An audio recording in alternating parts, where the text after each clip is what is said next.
My name is Noelle. I'm a 40-year-old housewife. Today, I'd like to talk about my family. I have a husband who is the same age as me and a daughter who just turned 16 recently. I met my husband in college. We fell in love and got married. Nothing out of the ordinary. Unlike me, who has a rough personality, he is a very meticulous person. He had a peculiar obsession with how things were placed and was the kind of person who would not be satisfied until things were arranged to his liking. I felt some discomfort with him since we were dating. Yet I had this feeling that marriage would change us for the better, but reality wasn't so sweet. After we got married, his meticulousness only increased. I had to adjust every aspect of my life to conform to his rules. No matter how tolerant I am, I can't accept all of his behaviors. Sometimes we would even end up in heated arguments. Every day passed in such a blur that there was not even a moment when I could rest. My daughter was born in the midst of such circumstances. My husband was delighted with our daughter, who came into our lives 2 years after our marriage. I thought this might bring some peace to our daily life. I was relieved, just by myself. However, my husband's attitude changed dramatically soon after. When a child is born, it's normal to adjust the rhythm of life to suit the child. Yet my husband didn't like that he couldn't keep his routine, and when our daughter squealed in the middle of the night, he would hurl strong words at her. Furthermore, he declared that he would not involve himself in child-rearing at all. I don't know how many times I have tried to divorce him because of his selfish attitude. Still, for the sake of our daughter, I gritted my teeth and endured. Every day, I fought desperately to protect my daughter, risking my own life. As if to mock my struggles, another tragedy was about to strike. And the cause was the very existence of the daughter I had fought so hard to protect. It's often said that children resemble their fathers, but I absolutely didn't want my precious daughter to resemble that man. Fortunately, her facial expressions were similar to mine. I thought everything would be okay. I believed so, but despite my wishes, as she grew up, her personality started to resemble my husband more and more. Around the age of 10, she started complaining about my cooking and became upset or threw tantrums when she didn't like the way things were placed or cleaned. Lately, with the onset of her rebellious phase, she even started to hurl harsh words at me. Of course, I didn't always let her have her way and often argued back. As if to break my heart, my husband sided with our daughter and started blaming me. When attacked by both of them, I couldn't fight back. Ultimately, my life became one where I was being constantly criticized, and then the day finally arrived. From the morning, I was feeling lethargic. I had a slight fever and was feeling dizzy. I was so unsteady that I couldn't walk straight in the house. I couldn't even stand and was stuck sitting on a chair. Despite seeing me in this state, neither my husband nor daughter said a single kind word. Instead, he barked at me. "Hey, where did you put my tie? The red one, the one I used 2 months ago." "Hey, did you wash my socks?" "Mom, where did you put them?" Thus, they were only thinking of themselves. It's just a tie. Just socks. Why do they make such a big deal out of such trivial matters? Couldn't they pay attention to me just for today? Somehow in my hazy consciousness, I managed to see them off, and then I collapsed in the hallway. The next thing I saw was the familiar ceiling of the living room. I had been sleeping on the couch. It seems I had moved to the living room unconsciously. Although I was still feeling tired, thanks to a good rest, my condition had improved. I was awake, but there was a pleasant feeling as if part of my brain was still asleep. Being unwell was the cause, but I wonder when the last time I have slept so soundly. I gave up trying to escape from that comfort and went back to sleep. When I woke up next, it was already dark outside, and when I reflexively looked at the clock, it was past 5 in the evening. I felt the blood drain from my body all at once. I hadn't done most of the household chores, such as laundry and dinner preparation. I have to at least make dinner. I jumped up and headed to the kitchen. Since there was no time to go shopping, I managed to put together a menu using only leftovers. "I'm home." My daughter came home at the worst possible time while I was still scrambling. "Wait, you're still making dinner? That sucks." "I'm sorry, it'll be ready soon." Ignoring my apology, my daughter went into her room. Soon after, my husband came home from work. "What, you're still cooking dinner?" His words were filled with obvious discomfort. He has a meticulous routine after coming home, so he must have noticed something was different. After saying only that, my husband went into his room. He starts eating 15 minutes after he begins to change his clothes. That was also part of his routine. This means I only had 15 minutes left. I cooked desperately. Even if the cutting was rough, even if I messed up the seasoning, I couldn't stop cooking. If I didn't finish before my husband came out of his room, I wouldn't know what would happen. I managed to finish plating just before my husband came out of his room. I made it. I could feel the tension draining from my body. But then, what the hell? Who could eat this? That was my husband's outcry. "What's wrong?" "What's wrong, you say? You have some nerve asking that." My husband was inexplicably worked up. I didn't understand the cause of his anger. "This stir-fry, you overcooked it. The color is off, and the vegetables aren't even uniformly cut." "I'm sorry, I was a bit pressed for time today." "Time? You're not working. You have plenty of time." I couldn't forgive that single sentence. As if I wasn't doing anything at all. Why do I have to be spoken down to by a husband who doesn't even notice my discomfort? I have no time at all. Before I knew it, I was screaming with all my might. Do you have any idea how much I struggle every day? In a rush of emotion, I found myself screaming. It seemed to be an unexpected reaction for my husband. I saw him take a step back, his eyes filled with a frightened look. "What struggle? House chores can be done at your own pace, isn't it easy?" he challenged. "What do you know? It's not like I can just do them at my own pace," I countered. By then, I couldn't stop myself. "I was feeling really sick today, you know. I pushed through and made dinner, and you didn't even take a bite. How do you think that makes me feel?"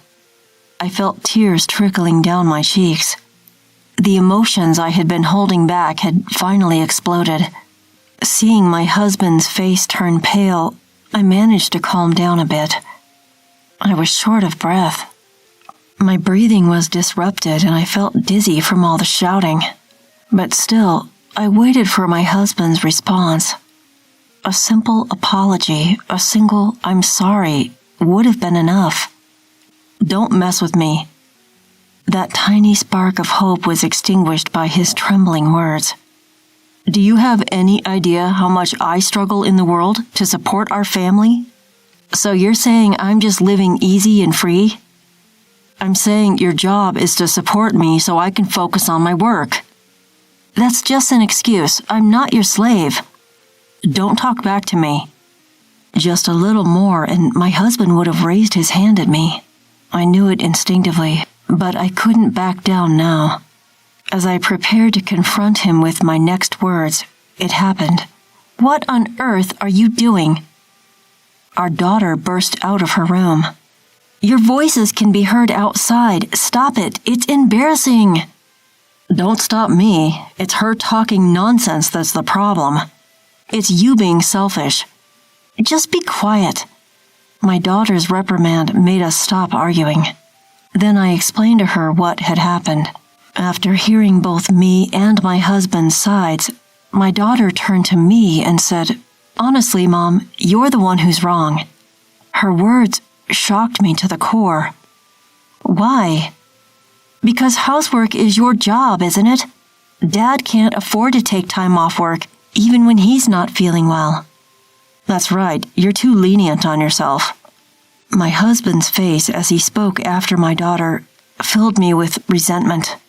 Mom is always late with her chores. Even today, you haven't done the laundry yet. That's right, and you're not efficient. You can't even fold the laundry properly. Their words shattered my emotions into pieces. So you're both saying I'm not trying hard enough? Maybe you're not trying hard enough. I could probably do it better and faster. Yeah, you're too laid back. I bet we could manage without you, Mom. My daughter's words cut deeper than anything else. So was I the dispensable person? I thought we were a family, but could they dismiss me so easily?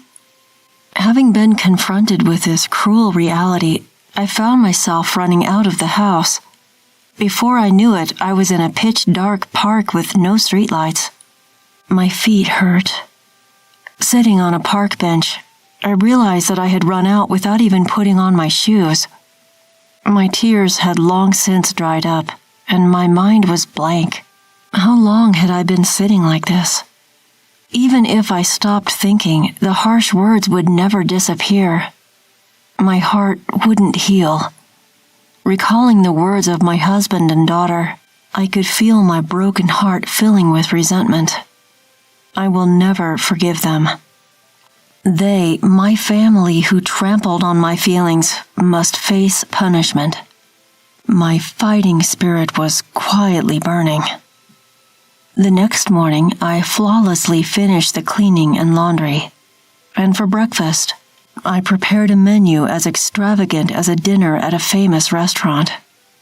By the time I finished preparations, my husband and daughter arrived in the living room almost simultaneously. Without making eye contact with me, they both took their seats.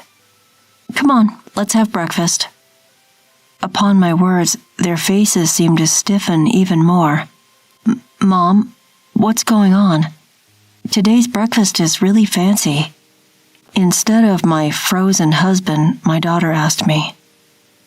Well, isn't it your 16th birthday today? Did you forget? Huh? Yeah, I did forget. You should at least remember your own birthday. Right, Dad?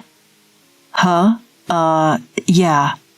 After exchanging curt conversation, the two started breakfast with awkward movements.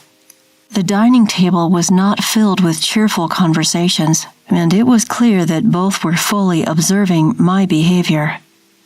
Was it because they were unaware that they had hurt someone, or just didn't want to admit it?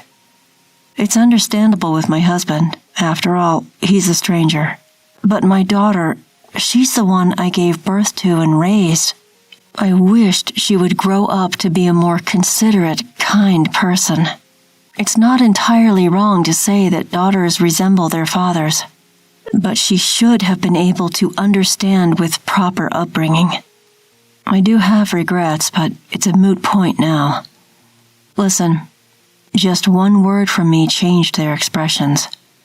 What's going on? My husband's voice shook as he asked back. Starting today, I'm leaving this house. At that moment, they both paled simultaneously. Hold on. Why? Why? You said you could do the housework better than me. I didn't say anything like that. Yes, you did. I'm sure you said it. I have never cut off my daughter's words so strongly until now. Whether she was shaken by my attitude or not, she didn't argue further. Next was my husband's turn. You also said it. You said I have more free time than you because I'm at home. I didn't mean it like that. Does such an excuse work in the real world? He didn't answer. Don't misunderstand. I'm moving to another house starting today, but it doesn't mean I won't come to this house. Stop. Today's my birthday, right? You're going to celebrate, right? My daughter pleaded with a face that seemed about to cry. I looked at her face and laughed. I'm sorry. I'm serious about this. As I watched my daughter crumble on the spot, I quietly stood up. Well, I'm off. I left the house to the sound of my husband and daughter's screams. That day, I booked a room in a hotel a short distance from the house. From there, I rented an apartment on a monthly basis and started buying the necessary items. Even while I was busy, my phone was flooded with messages from the two. Apology messages and calls from my daughter were coming in every 5 minutes. My husband, it seems, is still unable to admit his fault. I keep receiving messages from him saying things like, "What you did was outrageous." I've left all the messages from the two of them unread. It's really convenient these days being able to show my intentions without doing anything. 2 nights after leaving the house, I returned home once. As I opened the front door, my daughter came running up to me at an amazing speed. "Mom, you came back!" "I just came back to pick up something I forgot." I untangled myself from my daughter's arms, which were wrapped around me like a hug, and headed for the living room. Since I had only been gone for 2 days, there was no change in the living room as expected. However, the kitchen was piled high with convenience store lunchboxes, ramen cups, and bottles. Worse than that was the bathroom. Laundry had been left unwashed there. Both my husband and daughter often complain about the way I cook and fold the laundry. However, neither of them can do household chores like cooking and laundry at all. Of course, knowing that, I left home, so the current disaster is within my expectations. My husband was in the living room, but due to his pride, he turned his face away after just a glance at me. I pulled away from a sobbing daughter and left the house silently that day. 1 week later, when I returned home to check on them, the house was already filled with garbage. These two who never clean up or even take out the trash. Even so, the mess was far beyond my expectations. "Mom!" My daughter's face, which emerged as if pushing through the garbage, was horribly dirty and her hair was disheveled. She should be able to take a bath by herself, but it was clear that her life was falling apart at an unsustainable level. And at this point, my husband finally admitted his fault. "I was wrong. I'm really sorry." My husband kneeling on the garbage, rubbing his forehead against the garbage. Looking at him, I gently said, "Don't think you're going to be forgiven just by prostrating yourself." I felt a moment when the air froze for the first time. My husband's face, with his eyes wide open, was filled with despair. Next to me, my daughter was breaking down in tears. "If you really feel sorry, first clean up this house. If you can't do that, I'll divorce you." I get it, so please, forgive me." My husband jumped up and started to stir the trash around. He doesn't even know how to clean up in the first place, so it can't be helped. In the end, I proceeded with the cleaning while giving instructions to the two of them. It wasn't until 3 days later that everything was perfectly cleaned up. Now, shall we continue the birthday party? My husband and daughter lying in the living room, which is now cleaner than before. Looking down at the two of them, I deliberately said that cheerfully. From then on, all the housework was taken over by my husband. Even my daughter, who used to side with her father, is now on my side. Those days were very hard and painful, but now I realize that it was necessary.